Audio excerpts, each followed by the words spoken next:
베드로전서 2장 9절 말씀. 그러나 너희는 택하신 족속이요 왕같은 제사장들이요 거룩한 나라요 그의 소유가 된 백성이니 이는 너희를 어두운 데서 불러내어 그의 기이한 빛에 들어가게 하시니에 아름다운 덕을 선포하게 하려 하심이라. 아멘. 우리는 성경 공부를 통해서 두 감람나무가 무엇인지 또 두 등잔대가 무엇인지를 우리가 같이 배웠습니다.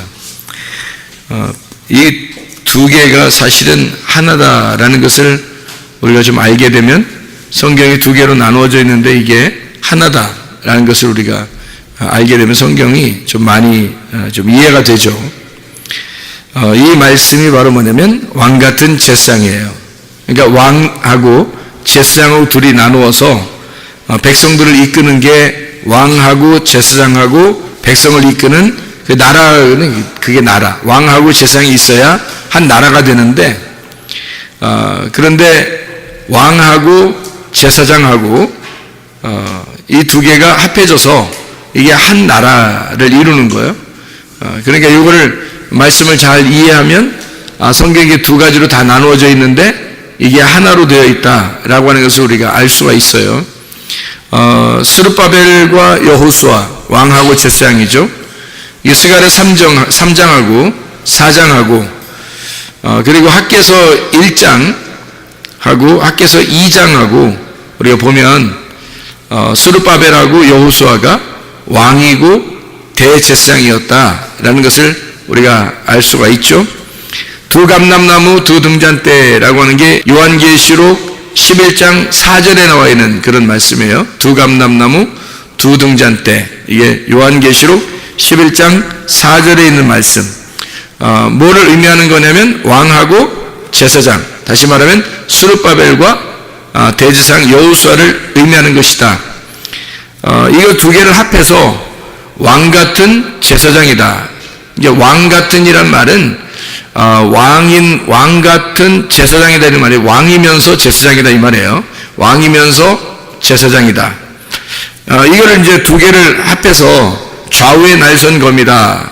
히브리서 4장 12절 말씀, 날선 검이 있는데 이게 두 개로 다 나누어서 이 두 개를 하나의 말씀으로 만들어낸다 라고 하는 것을 우리가 이해할 수가 있습니다. 창세기 2장하고 3장에 보면 선악과 나무하고 생명나무가 있어요. 이 두 개가 아니라 원래 하나인데 이 선악과 나무하고 생명나무하고 이렇게 나누어서 우리에게 설명해 주고 있는 것이다 라고 하는 것을 우리가 알 수 있고, 민수기 21장에는 어떻게 되어 있냐면 불뱀과 놋뱀에 대한 이야기가 나와요. 그러니까 불뱀이 어떤 거예요? 불뱀이? 불이 있는 뱀이죠. 불이 있는 뱀. 불이 있는 뱀이면 죽이는 뱀이에요. 죽이는 뱀인데 이 죽이는 뱀이 왜 나타날까? 그러니까 이 죽이는 뱀하고 놋뱀하고 있어요. 그러면 죽이는 뱀이 먼저 나와서 먼저 물어 죽이고 그 다음에 놋뱀이 나와서 살리는 거거든. 그럼 불뱀이 뭐기 때문에 사람들을 죽이나요? 물어 죽이나요? 거룩하기 때문에 그런 거예요. 그러니까 성경은 하나님의 속성을 뭐라고 설명해 놓고 있다고? 하나는 거룩하고 하나는 사랑이 많다. 그러니까 거룩한 하나님을 만나면 다 죽는 거예요. 거룩한 하나님을 만나면 그 뭐라고? 율법이라고. 사랑의 하나님을 만나면 다 사는 거예요. 그게 뭐예요? 복음이라고. 그러니까 사랑이라고, 은혜라고. 그래서 율법과 은혜라고 이렇게 얘기하는 거예요. 그러니까 구약과 신약이라고 얘기하는 거고 그 사이에 이제 십자가 예수님이 죽으신 거죠. 그래서 구약과 신약, 율법과 은혜, 율법과 진리의 말씀, 복음 이렇게 나누어져 있는 것은 바로 하나님의 속성을 설명하려고 하는 거죠. 거룩과 사랑. 거룩한 것도 하나님의 성품이고 사랑도 하나님의 성품이다. 이 두 가지가 같이 나와 있는 것이 불뱀으로 사람을 죽이고 놋뱀으로 사람을 살린다. 이렇게 되는 그런 말씀이죠. 쉽게 얘기해서 선악과와 생명나무를 우리가 이야기하면 많이 성경이 이해가 되는 그런 말씀이에요. 출애굽기 15장에 보면 우물이 있어요. 우물을 먹지 못하게 돼 있어요. 무슨 물이기 때문에 먹지 못해? 쓴물이기 때문에 먹지 못해. 쓴물이 어떻게 됐어요? 쓴 물이 어떻게 됐어? 나무를 던졌더니 단물로 변했어요. 쓴 독을 빨아들였더니 그 나머지 있는 물이 단물이 됐다는 얘기니까 쓴 물 속에는 단물이 있었던 거죠. 그렇죠? 쓴 물 속에는 단물이 있었던 거야. 근데 쓴 물만 빨아들이니까, 나무가 빨아들이니까 그 물이 달라진 거지. 그죠? 예, 달라진 거예요. 달라진 거. 예, 물이 달라졌어요. 쓴 물에서 달아지는 물로 달라진 거예요. 그러니까 마라의 쓴 물 그 자체 하나인데 여기에서 나무를 집어넣었더니 그 나무가 독을 빨아들여서 나머지가 단물이 되었더라 이 말이에요. 그러니까 마라의 쓴 물이 단물로 바뀌었다는 말은 똑같은 율법이 복음으로 바뀌었다는 얘기예요. 그러니까 성경을 율법으로 보면 우리를 죽이는 것이고 복음으로 보면 우리를 살리는 말씀이다. 성경책은 이렇게 하나인데 구약으로 따지면 구약의 말씀을 통해서 우리가 죄를 깨닫게 되는 거고 신약을 통해서 보면 우리에게 은혜를 베푸시는 주님을 깨닫게 된다. 이제 그런 이야기처럼 성경이 하나인데 마라의 쓴 물과 같은데 여기서 쓴 독을 빼버리면 단물이 된다는 얘기죠. 그렇죠? 마라의 쓴 물에서 단물이 된다. 그런 얘기예요. 창세기에 보면 아브라함을 부른 장면이 나와요. 몇 장에 나오지 창세기? 12장에 아브라함을 불렀어요. 자신있게 12장 창세기 12장에 보면 자신있게 우리가 얘기할 때 아브라함을 부른 장면이 12장에 나와요. 그러면 11장에는 뭐가 나오지? 창세기 11장에는 바벨이 나와요. 바벨탑이 원래는 뭐 바벨탑이라고 쌓았어요? 아니면 그냥 탑을 쌓았어요? 그냥 탑을 쌓았어요 처음에. 근데 탑을 쌓았는데 하나님이 이 사람들 안 되겠다, 이대로 둬서는 안 되겠다, 그래서 이 사람들을 흩어버려야 되겠다. 그렇죠? 흩어버려야 되겠다. 그래서 바벨이라고 그렇게 말한 거예요. 그러니까 바벨이라고 한 것은 사실은 하나님이 만든 거죠. 바벨이라는 건 하나님 만든 거예요. 그러니까 사람들이 우리 바벨하자 이런 게 아니라, 우리 바벨해야지 그런 게 아니라 하나님이 바벨이야 이렇게 말한 거예요. 바벨한다. 그러니까 우리 바벨이에요? 바벨할 거야. 그 다음에 이제 바벨하니까 니네가 바벨이지? 그러니까 바벨하니까 내가 아브라함을 갖다가 선택해서 너희들한테 보낼 거다 이렇게 얘기를 하는 거예요. 이게 무슨 말이냐면 창세기 11장을 여러분이 잘 보면 무슨 말이에요? 바벨탑에 대한 이야기가 나오거든. 근데 이 바벨탑에 대한 이야기가 참 잘 이렇게 이해를 해야 돼요. 하나님이 사람들이 막 언어가 하나란 말이에요. 언어가 하나지? 언어가 하나로 돼가지고 쭉 이렇게 탑을 쌓았어요. 하늘에까지 올라가려고. 하늘에까지 올라가려고 했다면 그게 바로 선악과죠. 그죠? 선악과지. 그게 하나님한테까지 올라가려고 했으니까 하나님처럼 되려고 한 거 아니야. 그래서 자기들이 말이 하나니까 다 서로 뭐 예를 들어서 야 밑에 벽돌 올려 그러면 벽돌 올리는 거예요. 야 쌓아 그러면 위에 다 벽돌 다시 올린다 그러면 위로 올리고 그러면 다 알아듣는 거. 서로 한 소리니까 한 소리를 다 알아듣는 거예요. 그래서 탑을 막 다 쌓는 거예요. 이렇게 전체가 다 하나니까 한 말을 하니까 쭉 이렇게 쌓는 거예요. 그럼 말이 하나이기 때문에 하나로 쭉 이렇게 쌓았다는 말은 말이 하나니까 하나로 쭉 쌓았으니까 뭐가 쌓아진 거예요? 말이 쌓아진 거지. 말이 툭툭툭툭 막 쌓아 올라가 이렇게. 성경에는 말이 나가서 전쟁한다 그랬죠. 말 조심하라 그랬죠. 그래서 말 조심하라고. 말이 이렇게 하나가 되니까 말로 쭉 쌓아놨단 말이에요. 그죠? 그랬더니 하나님이 어떻게 했어요? 얘들 뭐하니? 얘들 뭐하니? 그래서 하나님이 이렇게 내려와서 보니까 얘들 뭐하니? 자꾸 이렇게 막 한 말로 이렇게 올라온단 말이에요. 그러니까 얘들 뭐하니? 그래서 거기서 어떻게 하냐면 하나님이 이 사람들을 갖다가 막 말을 혼잡하게 하는 거예요. 말을 섞는 거야. 그러니까 말을 갖다가 헷갈리게 만들어 놓은 거예요. 야 벽돌 올려 그랬더니 막 그 홈이 던지고 야 뭐 시멘트 올려 그랬더니 막 그냥 돌멩이 던져버리고 막 이러는 거예요. 이게 서로 말이 안 맞는 거예요. 이제 막 섞여버린 거예요. 말이 자기 이 말 했더니 저 말이 막 오르는 거예요. 말이 다 섞어 있는 거예요. 그래서 여기서 거기서 말이 흩어졌다. 그래서 말이 섞였다. 말이 흩어졌다. 그래서 그거를 바벨이라고 한 거예요. 거기를 바벨이라고. 그러니까 원래 처음부터 바벨 탑을 쌓은 게 아니라 잘 보면은 성경에 잘 보면 신할 땅에다가 그 사람들이 그냥 탑을 쌓았어요. 창세기 11장에 그냥 탑을 쌓았거든. 그런데 말이 똑같으니까 하나로 쭉 올라갈 수 있었던 거야. 한마디로 말하면 자기 말이 살아있는 거예요. 자기들 말이 하나로 뭉쳐서 살아있는 거야. 근데 하나님은 원래 뭐예요? 하나님은 뭔데 이 말이에요. 하나님 뭐예요? 하나님 말씀이죠. 하나님은 영이시고 하나님은 말씀이시다 그러죠. 그죠? 태초에 뭐가 있어요? 말씀이 있는 거지. 그러니까 태초에 말씀이 있는 거야. 하나님이 말씀이시거든. 그런데 이쪽 밑에서 사람들이 말을 가지고 쭉 올라온단 말이에요. 자기들 말로 쭉 올라와요. 그러면 하나님이 말씀이신데 밑에서 말이 올라오니까 이게 어떻게 돼? 싸우겠다는 거 아니에요, 그죠? 싸우니까 자기들이 하나로 딱 뭉치니까 올라오는 거야. 그러니까 하나님이 이 사람들 갖다가 그 전쟁을 해서 이길 수 있는 방법이 있어요. 어떻게 하면 돼요? 말을 갖다가 흩어버리면 돼요. 말을 서로 섞여서 못 알아듣게 하면 되는 거예요. 그때 생겨난 말들이 지금 우리나라 말이에요. 우리나라 말이 언제 생겼겠어? 바벨 때 생긴 거예요. 바벨 때문에 생긴 거예요. 이 세상의 언어는 다 바벨 때 생긴 거야. 잘 생각해봐. 이 세상의 언어가 왜 바벨 때 생겼는지를 잘 생각해봐요. 자, 여러분, 우리나라 한글이 언제 창시됐어요? 뭐 몇 년도인지는 뭐 몰라도 사람들이 누구 왕 때 됐다고?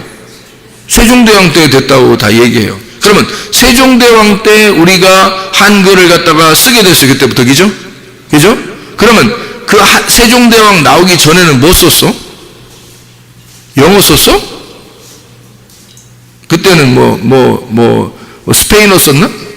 아니, 세종대왕 나오기 전에는 우리가 뭐 무슨 스페인어 쓰고 유럽에 이렇게 독일 말을 쓰고 영어 쓰고 중국말 쓰고 이랬나요? 아니에요.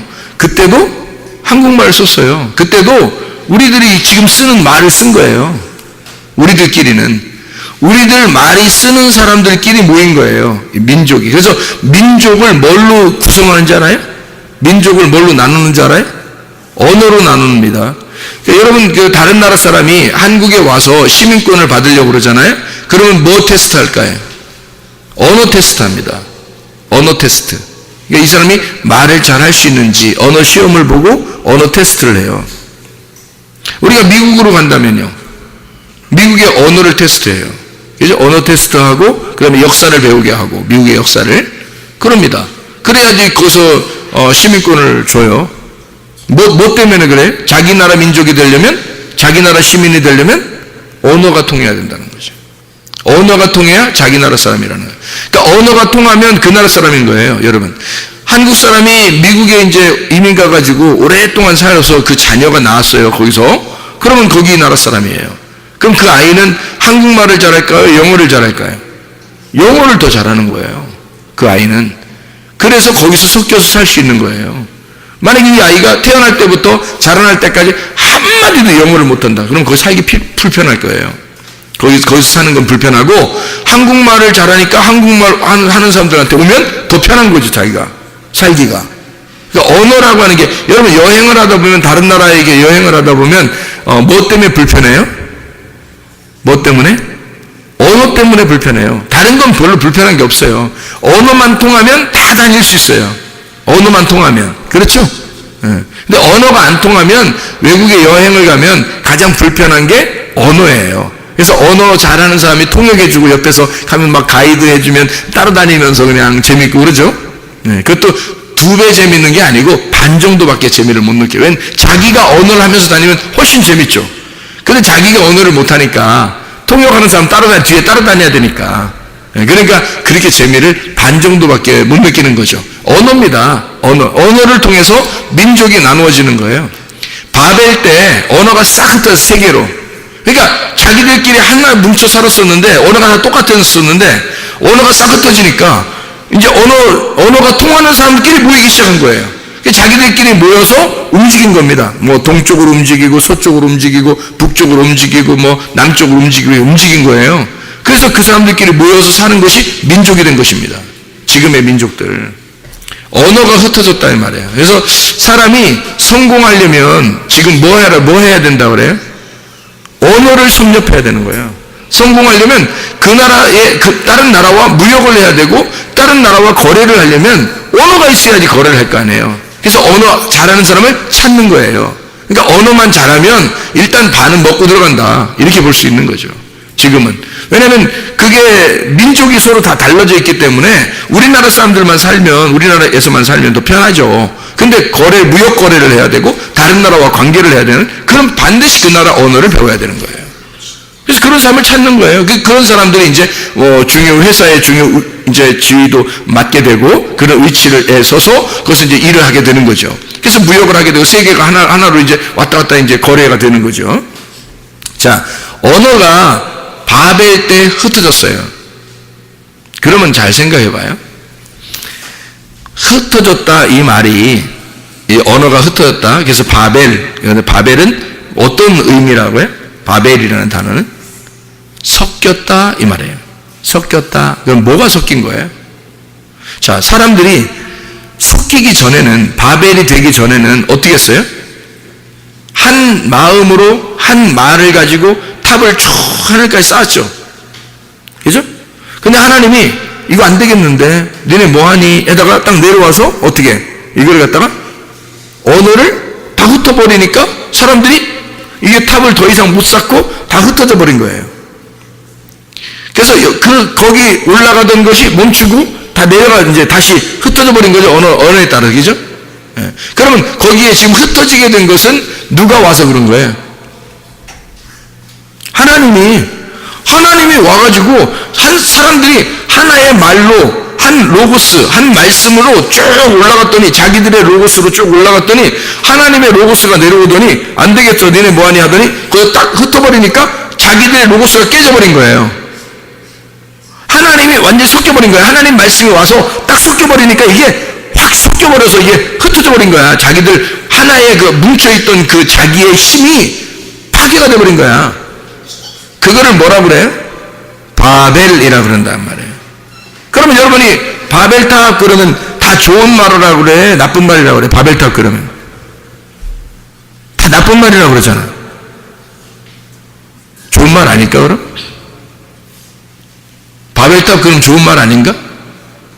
다시 생각해 보면 하나님이 와서 언어를 갖다가 하나님이 그 말 속에 들어와서 침투해서 그 말을 흩어버렸잖아요.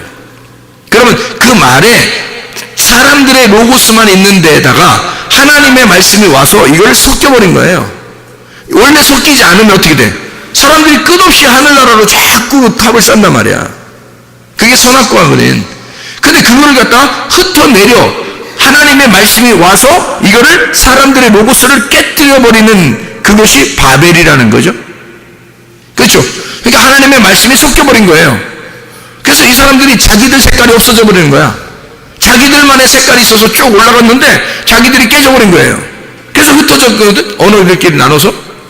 그러면 그 바벨이라는 말은 사실 어떻게 보면 어떻게 좋은 말이잖아요. 하나님이 와서 깨뜨려버린 거니까.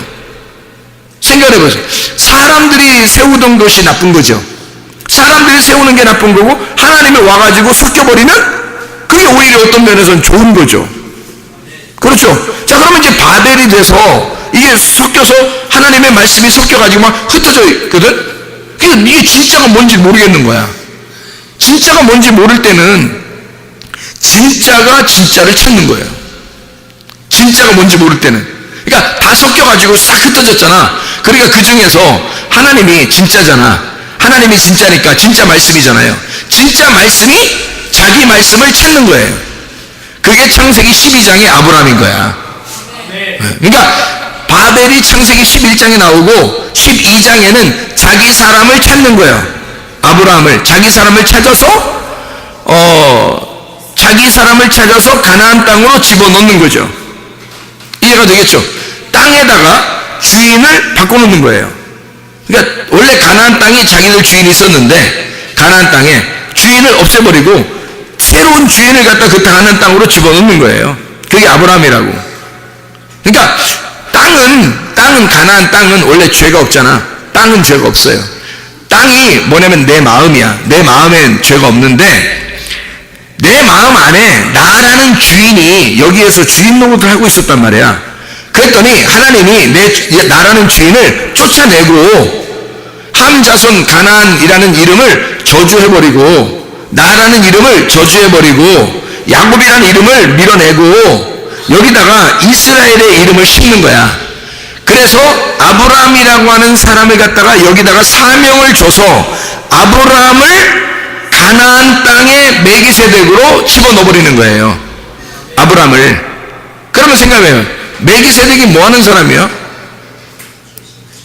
제사장이잖아. 하늘나라의 왕이면서 제사장이거든요. 그게 멜기세덱이야. 그러면 아브라함이 가나안 땅에 들어간다는 것은 뭐하러 들어가는 거예요? 왕이면서 제사장으로 들어가는 거야.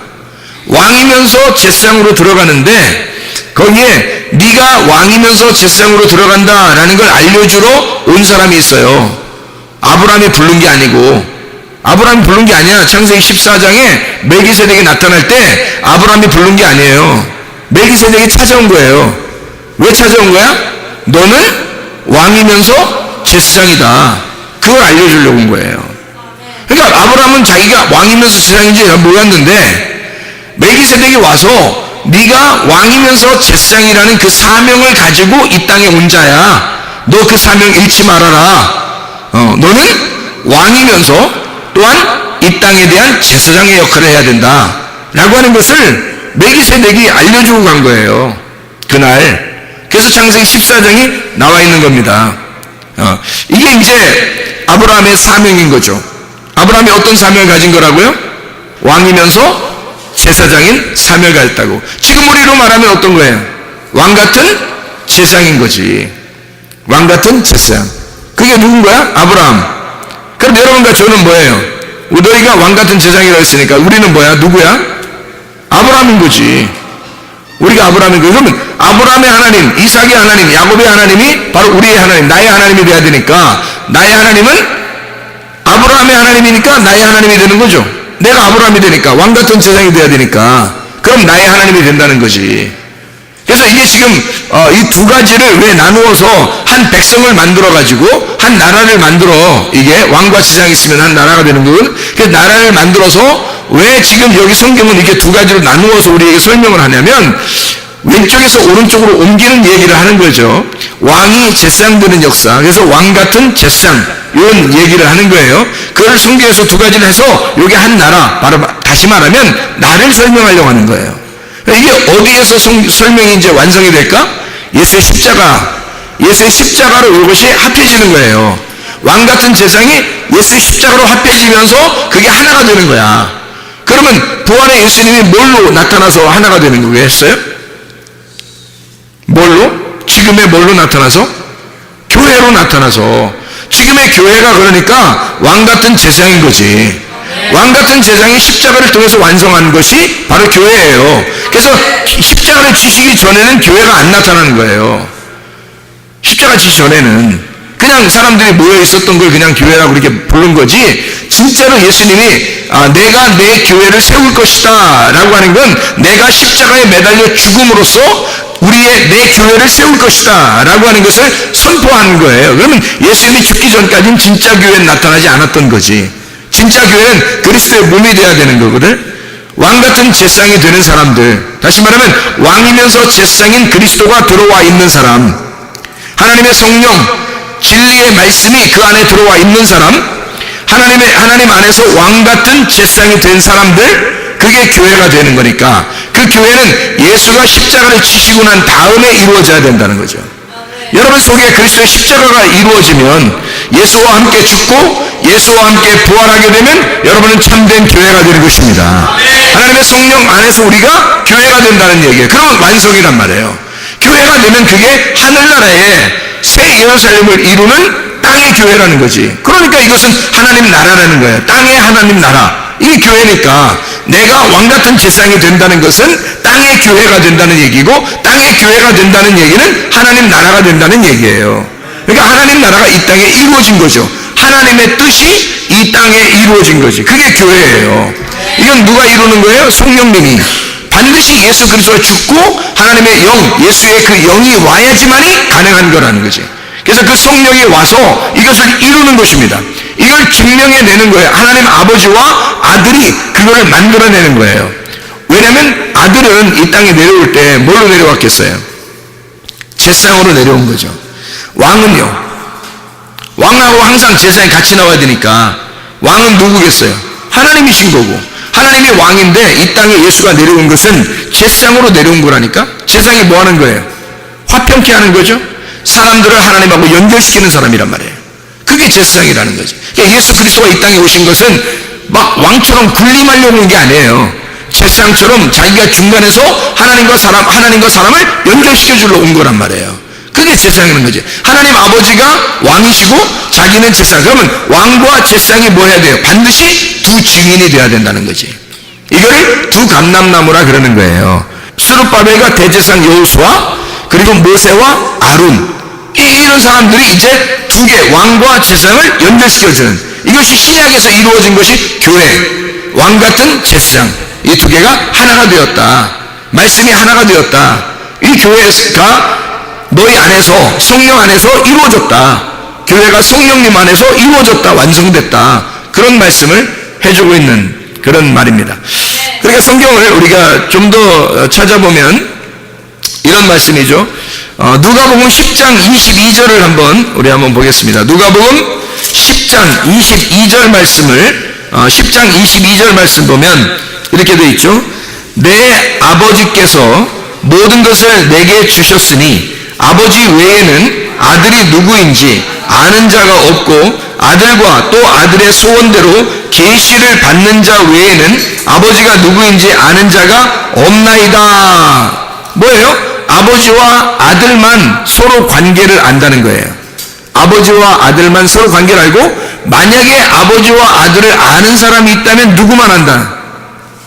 계시를 받은 자만 안다는 거예요. 사도 바울처럼, 그죠? 말씀에 계시를 받은 자만 그 사실을 알게 된다는 거예요. 그러니까 아버지와 아들의 관계를 정확하게 한다. 그러니까 거룩한 건 아버지요, 사랑이 많으신 분은 아들입니다. 그러니까 아버지와 아들의 관계는 왕과 제사장의 관계란 말이에요. 그러니까 아버지와 아들의 관계가 왕과 제사장의 관계, 모세와 아론의 관계, 스룹바벨과 대제사장 여호수아의 관계란 말이죠. 이해가 되겠어요? 무슨 말인가? 그래서 이걸 두 감람나무, 아버지와 아들이 두 감람나무, 두 증인이 되는 거죠. 자, 우리 한번 또 봐봐요. 요한복음 5장을 한번 봅니다. 요한복음 5장 31절부터 38절까지 말씀을 보면 이렇게 되어 있습니다. 내가 만일 나를 위하여 증언하면 내 증언은 참되지 아니하다. 혼자 하면 안 된다는 거니까 혼자 하면 참된 증인이 아니래요. 나를 위하여 증언하시는 이가 따로 있으니 나를 위하여 증언하시는 그 증언이 참인 줄 아노라. 너희가 요한에게 사람을 보내매 요한이 진리에 대하여 증언하였느니라. 그러나 나는 사람에게서 증언을 취하지 아니하노라. 다만 이 말을 하는 것은 너희로 구원을 받게 하려 함이니라. 요한은 켜서 비추이는 등불이라. 너희가 한때 그 빛에 즐거이 있기를 원하였거니와 내게는 요한의 증거보다 더 큰 증거가 있으니 아버지께서 내게 주사 이루게 하시는 역사, 곧 내가 하는 그 역사가 아버지께서 나를 보내신 것을 나를 위하여 증언하는 것이요 또 나를 보내신 아버지께서 친히 나를 위하여 증언하셨느니라. 너희는 아무 때에도 그 음성을 듣지 못하였고 그 형상을 보지 못하였으며 그 말씀이 너희 속에 거하지 아니하니 이는 그가 보내신 이를 믿지 아니함이라. 너희가 안 믿으니까 너희는 모를 거야. 아버지가 나를 증언하시는 분인지를, 증인인지를 모를 거야. 그러니까 누가 증인이라는 거야? 요한도 예수님을 증언했다고 했죠. 그런데 예수님은 누구의 증언을 받지 않는다? 요한의 증언을 받지 않는다. 사람의 증언을 받지 않는다. 자기는 누구만 증언한다? 하나님만, 아버지만 자기를 알기 때문에 아버지만 자기를 증언한다 이거예요. 그러니까 예수님을 증거하는 증인은 누구밖에 없는 거예요? 아버지와 아들, 본인과 아버지만 증거한다는 거예요. 그러면 예수를 어쨌든 증거해야 될 거 아니에요. 증거해야 될 거 아니야. 그래서 예수를 증거하는 자가 나타난다는 거지. 그 예수를 누군가는 증언해야 되잖아. 그래서 우리는 가만히 있어 그러면 입 딱 다물고 예수님 혼자 알아서 하실 거야. 뭐 하나님이 다 얘기한다면서 뭐 우리는 가만히 있지 뭐 이럴 거야 그럼? 그거 아니겠죠? 그렇다고 먼저 자기는 계시도 안 받았는데 나대고 그럼 돼 안 돼? 그럼 안 되죠? 그러면 누가 어떻게 하면 예수님에 대해서 얘기할 수 있는가? 이거를 볼 수 있죠. 요한복음 15장입니다. 요한복음 15장 26절 27절의 말씀이에요. 26절 27절 내가 아버지께로부터 너희에게 보낼 보혜사 곧 아버지께로부터 나오시는 진리의 성령이 오실 때에 그가 나를 증언하실 것이요 너희도 처음부터 나와 함께 있었으므로 증언하느니라. 자, 누가 증언한다는 거예요? 성령님이. 그리고 너희들도 같이 있었으니까 증언할 수 있다. 그러면 이 사람들은 어떤 사람인 거예요? 아까 말한 계시를 받는 자. 계시를 받는 자. 그러니까 성령님이 증언한다. 예수님은 사람의 증언을 받지 않으니까 누가 증언한다는 거예요? 아버지가 증언한다는 거예요. 처음에 그죠? 아버지가 증언한다. 그러면 예수님이 이제 부활 승천해서 올라갔단 말이에요. 그러면 이제 누가 증언하는 거예요? 그 예수를 성령님이 와가지고 증언한다는 거야. 성령이 와서. 그러니까 예수님을 증언할 수 있는 사람은 사람이 할 수가 없어요. 성령님이 할 수밖에 없는 거예요. 왜? 예수는 하나님이니까. 그 예수를 누가 증언하겠냐고. 누가 감히 함부로 하나님을 자기가 설명한다고 하겠냐고. 그걸 못하는 거죠. 그래서 성령이 와가지고 예수를 증언하러 오는 거예요. 성령님이 와서 예수를 증거하려고 오시는 거야. 그게 성령님이라는 거죠. 요한복음 8장을 한번 봐요. 8장 18절 말씀. 요한복음 8장 17절 18절 말씀. 너희 율법에도 두 사람의 증언이 참되다 기록되었으니 내가 나를 위하여 증언하는 자가 되고 나를 보내신 아버지도 나를 위하여 증언하시느니라. 자, 분명히 이제 알겠죠? 증언은 몇 명이 있어야 된다는 거예요? 두 사람이 있어야 된다는 거고, 두 사람은 여기서 지금 예수를 증거를 사람이 할 수 없으니까 누가 한다? 하나님이 직접 하신다. 근데 그 하나님이 직접 하시는 거를 하나님의 영이 누구한테 있는 거야? 예수에게 있는 거잖아. 그러니까 예수에게 있으니까 예수의 계시를 받은 자만 영을 받아. 하나님의 영을 받아. 하나님의 성령은 예수가 그 사람 속에 들어온 사람, 성령님이 성령을 받은 사람은 예수가 주인인 사람인 거야. 완전 바뀐 사람이야. 자기가 주인이었었는데 하나님이 그 속에 말씀을 임하시고 그 사람을 갖다 흩어버려서 자기의 로고스를 갖다 다 부셔버리고 하나님의 로고스로 꽉 차서 하나님의 증거, 하나님의 성령이 그 사람의 주인이 된 사람. 그 사람들은 예수를 증거할 수 있는 거죠. 그 사람만 예수를 증거할 수 있는 거예요. 다른 사람은 증거할 수 없다고 돼 있죠. 왜냐하면 사람은 할 수 없는 거니까. 사람이 어떻게 감히 하나님을 증거하냐고. 말 안 되죠. 그러니까 증인이 못하는 거예요. 증인을. 사람이 하나님의 말씀이 영이 들어오기 전에는, 하나님의 성령이 그 사람 속에 들어오기 전에는 증거하면 안 된다는 거죠. 그죠? 왜냐면 하나님이니까. 하나님은 하나님만이 증거할 수 있는 거예요. 하나님이니까. 그러니까 하나님이 자기 말씀이 우리한테 와서 하나님이 자기 말씀 우리에게 준 사람만 말할 수 있는 거예요. 하나님을. 그러지 않은 사람들이 그냥 막 말하면 막 말하는 거야. 그걸 막말이라고 그래. 그래서 그 사람이 혼자 나댄 거야. 하나님이 계시를 한 게 아니고 그냥 나댄 거야. 그냥 나도 옛날에 많이 나댄 것 같아. 아니, 주님을 알고 나니까 그런 것 같아. 내 옛날에 너무 많이 나댄 것 같아. 근데 사람들이 많이 나대고 있더라고. 지금도. 그러면 안 되는데. 하나님의 말씀은 증인이 반드시 둘이 있어야 돼요. 왕 같은 제사장. 왕이면서 제사장. 왕과 제사장만 증거하게 되어 있는 거야. 하나님을. 그 사람들만 하나님을 대면하게 되어 있는 거예요. 그게 이제 성경인 거죠. 그래서 왕이신 하나님이 제사장인 아들로 와서 이 땅의 사람들을 구원하는 거예요. 그래서 왕 같은 제사장이 되게 만드는 거야. 왕이신 하나님을 알게 해서 예수를 통해서, 제사장을 통해서 왕을 알게 하는 거예요. 하나님을 알게 하는 거예요. 그래서 예수님을 통과해야지만이 하나님을 알게 돼. 그래서 예수님이 자기가 길이 되겠다는 거야. 자기가 진리가 되겠다는 거야. 자기가 생명이 되겠다는 거야. 그래서 자기를 질과 진리와 생명을 거쳐 하나님 아버지를 알으라는 거, 우리 보고. 그러면 우리가 하나가 된다는 거예요. 그래서 빌립 보고 하는 말이 요한복음 14장에 빌립 보고 아버지를 보여달라고 하지 마라. 나를 본 자는 아버지를 본 거다. 왜냐면 예수가 하나님 아버지니까. 우리 둘이는 같은 증거를 하고 있다는 거죠. 여러분, 그러면 예수 그리스도가 보세요. 예수 그리스도가 그렇게 말씀하셨다면 이 땅에서도 예수를 증거할 때 예수가 보여요, 안 보여요? 안 보이잖아. 그러면 예수가 안 보이는데 예수를 반드시 증거할 사람은 어떻게 돼야 돼? 자, 예수님만 아버지를 증거했어요. 그죠? 왜? 아버지를 알았기 때문에. 예수님만 알았기 때문에 예수님만 증거할 수 있었거든, 아버지를. 그럼 우리는 누구를 통해서 아버지를 안다고요? 예수를 통해서 아버지를 안다고. 그럼 우리는 누구를 알아야 돼?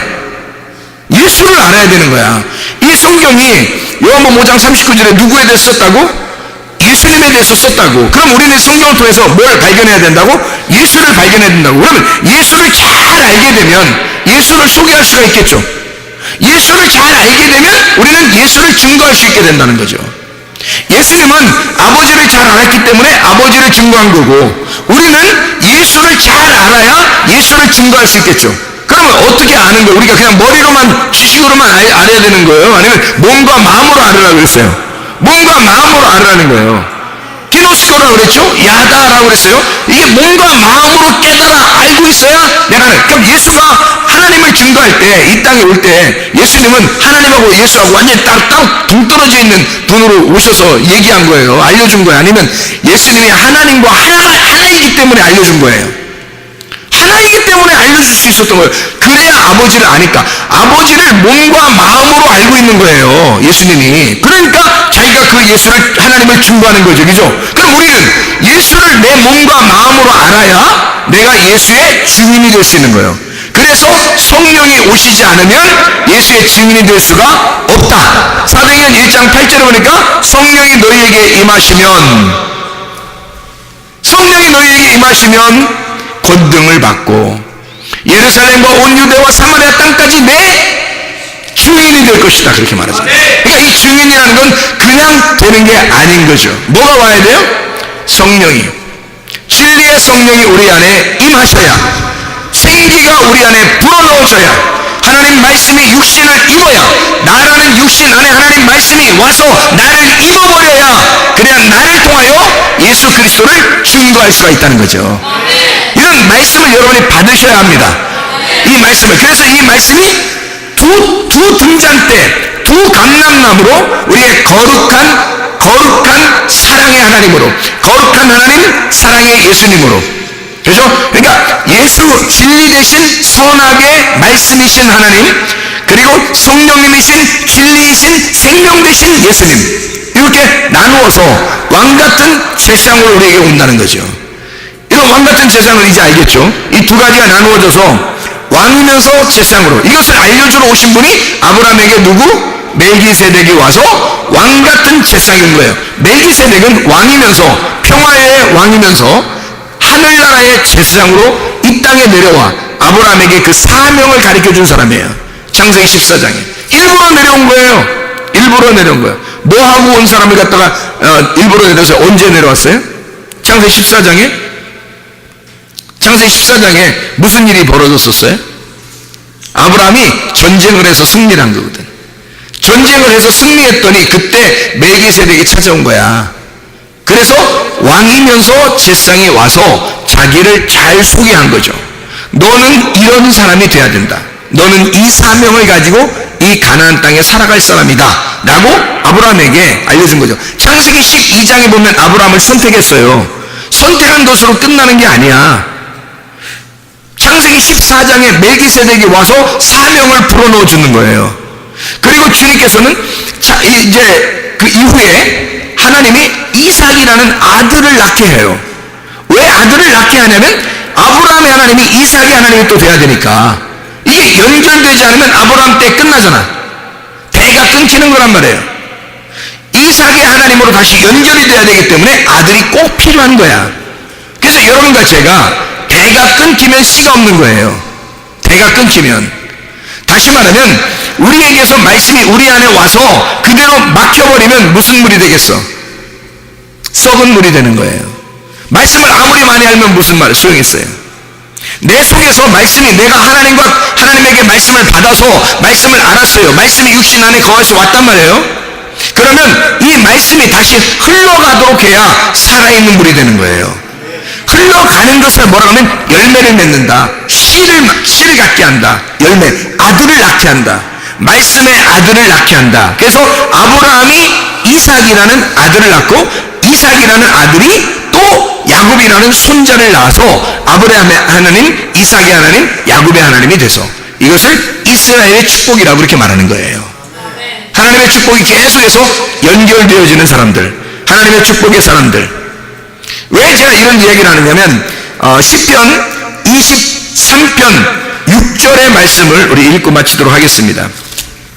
시편 23편 6절의 말씀. 자, 우리가 잘 아는 말씀이에요. 여호와는 나의 목자시니 내게 부족함이 없으리로다. 그가 나를 푸른 추장에 누이시며 쉴 만한 물가로 인도하신다. 그 말씀 있죠. 이게 시편 23편 6절의 말씀이니까 내 평생에 선하심과 인자하심이 반드시 나를 쫓아와 따르니 내가 여호와의 집에 영원히 살리로다 라고 되어 있습니다. 다시 말하면 정해진 하나님의 축복이 있다는 거예요. 하나님의 선하심과 하나님의 인자하심, 하나님의 그 사랑, 하나님의 선하심, 하나님의 그 사랑, 그게 정해진 축복이에요. 여러분, 우리가 지금 이렇게 살아가는 동안에는 예수가 죽으시고 부활하신 다음에 살아가는 사람들이에요. 그러면요, 하나님의 선하심과 하나님의 사랑하심이 우리에게 있어요, 없어요? 반드시 있는 거예요. 그것이 우리를 쫓아다닌다는 거지. 그러니까 하나님의 선하심과 하나님의 사랑이, 우리 어떤 면에서는 혹시 하나님이 날 사랑하지 않는 거 아닌가? 하나님이 날 버린 건 아닌가? 하나님이 나와 함께하고 있지 않는 건 아닌가? 이런 걱정을 하는 사람들이 있어요. 내가 이렇게 망나니 짓을 하니까, 내가 이렇게 부족하니까, 내가 이렇게 연약하니까, 내가 이렇게 형편없는 사람이니까 하나님이 나와 함께하지 않을 거야 라고 생각하는 사람도 있을 거란 말이에요. 근데 그럴까요? 하나님이 과연 그러실까? 그렇지 않아요. 하나님은 우리를 너무 사랑하셔요. 모든 사람들을 너무 사랑하셔서 우리가 죄인 되었을 때에 주님이 십자가 못 박혀 돌아가셨고, 너를 파괴하고 너를 깨뜨리는 그 자리에 내가 너와 임마누엘 한다. 내가 너와 함께 하는 거다. 네가 부족하다고 느낄 때, 네가 연약하다고 느낄 때, 네가 형편없다고 너 자신을 그렇게 취급하고 있을 때 나는 오히려 너와 함께하고 있는 거다. 하나님의 선하심과 하나님의 사랑, 그것을 하나님은 그것을 가지고서 우리에게 쫓아오시는데 우리가 도망간단 말이에요. 우리는 맞서가지고 어떻게 해야 되면 삭개오가 뽑는 이 돌무화과 나무에 올라가야 된다는 말이에요. 사마리아 여자가 야곱의 우물가에 막 찾아 나와야 된다는 얘기죠. 자기가 달려나가야 된다는 거야. 소경 마리메오가 주여 나를 불쌍히 여겨달라고 그렇게 고백하고 부르짖어야 된다는 거죠. 하나님의 사랑하심과 하나님의 선하심이 나를 쫓아와서 주고 싶어 하신 그 하나님의 마음이 있는데, 그러면 나는 그 하나님에게 맞서서 주님, 내가 당신에게 얼굴을 돌리지 아니하고 당신에게 다시 찾아갑니다. 그러면 주님 만나주신단 말입니다. 내가 당신을 찾아갑니다. 나의 열정을 보십시오. 나는 당신을 찾고 싶습니다. 난 당신을 만나고 싶어요. 난 당신을 사랑합니다. 주님은 어차피 우리를 사랑하시고 어차피 우리를 선하신 하나님이 하나님인데 어떻게 우리를 그냥 외면하겠냐 이거야. 하나님은요, 돌아온 당자가 돌아오기를 기다리면서 문 밖에서 아버지가 계속 기다리는 것처럼 우리를 사랑하시는 분이에요. 돌아온 당자가 터벅터벅 한 걸음 한 걸음 그냥 오고 있을 때 아버지는 달려간다는 빠르게. 왜? 아버지니까. 선하심과 인자하신 그 하나님이 우리를 왕같은 세상을 만들려고 자기가 이 성경책대로 그렇게 왕이며 세상으로 왔기 때문에, 하나님은 그 말씀이 정해진 그 말씀으로 오셨기 때문에 우리를 왕같은 세상으로 교회로 삼으려고, 그리스도의 몸된 교회로 삼으시려고, 하나님의 나라를 만들려고 주님은 우리에게 쫓아오신다는 거예요. 쫓아와서 달려와서 우리에게 자기의 선하심과 자기의 사랑심을 우리에게 보여주려고 하는 거죠. 그렇게 쫓아와서 우리는요, 우리보다 누가 나를 더 사랑하냐면 하나님이 우리를 더 사랑하시는 거예요. 하나님의 그 사랑하심은 비교할 수가 없죠. 그 아버지의 사랑이라는 건 아들이 더 사랑하겠어요? 아버지가 더 사랑하겠어요? 아버지가 더 사랑하는 거예요. 아들이 아버지 사랑을 알 수가 없어요. 비교할 수가 없습니다. 아들은 그냥 아버지 집에 가면 내가 먹고 살지 않을까라고 온 거예요. 그렇게 내가 주의 말씀을 듣고 싶습니다. 내게 말씀을 주십시오. 나 이렇게 살다가 죽겠습니다. 아버지가 돌아오고 있는데 아버지는 막 달려오는 거예요. 깜짝 놀래게. 아들이 깜짝 놀래게 깜짝이야 막 달려오니까 아버지가 막 들이대니까 아들이 얼마나 놀랬겠어요. 아버지가 그렇게 우리를 사랑하시는 거예요. 아버지는 계속 기다렸었던 거죠. 계속 기다렸었던 거예요. 우리를 사랑한다고 그 말하고 싶어서, 내가 너를 사랑한다고, 나는 너에게 선한 것으로 주고 싶다고, 나는 너에게 좋게 해주고 싶다고, 나는 너를 늘 기다리고 있었다고 그 말하고 싶어서 아버지는 기다리고 있었던 거죠. 여러분, 그런 하나님은 이 말씀이 정해진 이 말씀으로 우리에게 다가오십니다. 하나님은 말씀을 정해놓고 우리에게 찾아오신 거예요. 그러니 우리는 얼굴을 돌리지 말고, 외면하지 말고 하나님께 얼굴만 돌리면요, 하나님 앞에 우리가 그 얼굴만 맞대어 놓으면 하나님은 다 알아서 하십니다. 하나님의 선하심과 하나님의 사랑하심으로 우리를 갖다 쫓아와서 덮어주시는 거예요. 그 사랑을 해주시는 거예요. 왕같은 제상으로 만들어버리려고 우리 주님께서 그런 하나님이십니다. 우리의 믿음이, 우리의 열정이 예수의 걸음을 멈추시기를 바랍니다. 소경 바디메오처럼 주여 나를 불쌍히 여겨 주시옵소서. 그럼 우리 주님께서 기꺼이 우리에게 찾아오셔서 내가 너를 왕같은 제상으로 만들어 너를 여호와의 집에 영원히 거하도록, 내 하나님 나라의 집에 영원히 거하도록 만들겠다. 그렇게 우리 주님은 약속하시는 겁니다. 주님과 함께 동행하다가 주님 만나시기를 바랍니다. 우리 하나님 아버지 사랑과 은혜를 감사드립니다. 아버지, 왕같은 제상 되신 우리 주님이 우리를 왕같은 제상으로 만들어 이미 정해진 그 하나님의 스케줄, 이미 정해진 하나님의 선하심과 하나님의 인자하심이 우리를 종종 따라와서 우리가 여호와의 집에 영원히 거할 수 있도록 인도하시는 줄로 믿습니다. 주의 뜻대로 살다가 주님 만나게 도와 주시옵소서. 예수 그리스도 존귀하시기를 받들어 기도 올리옵나이다. 아멘.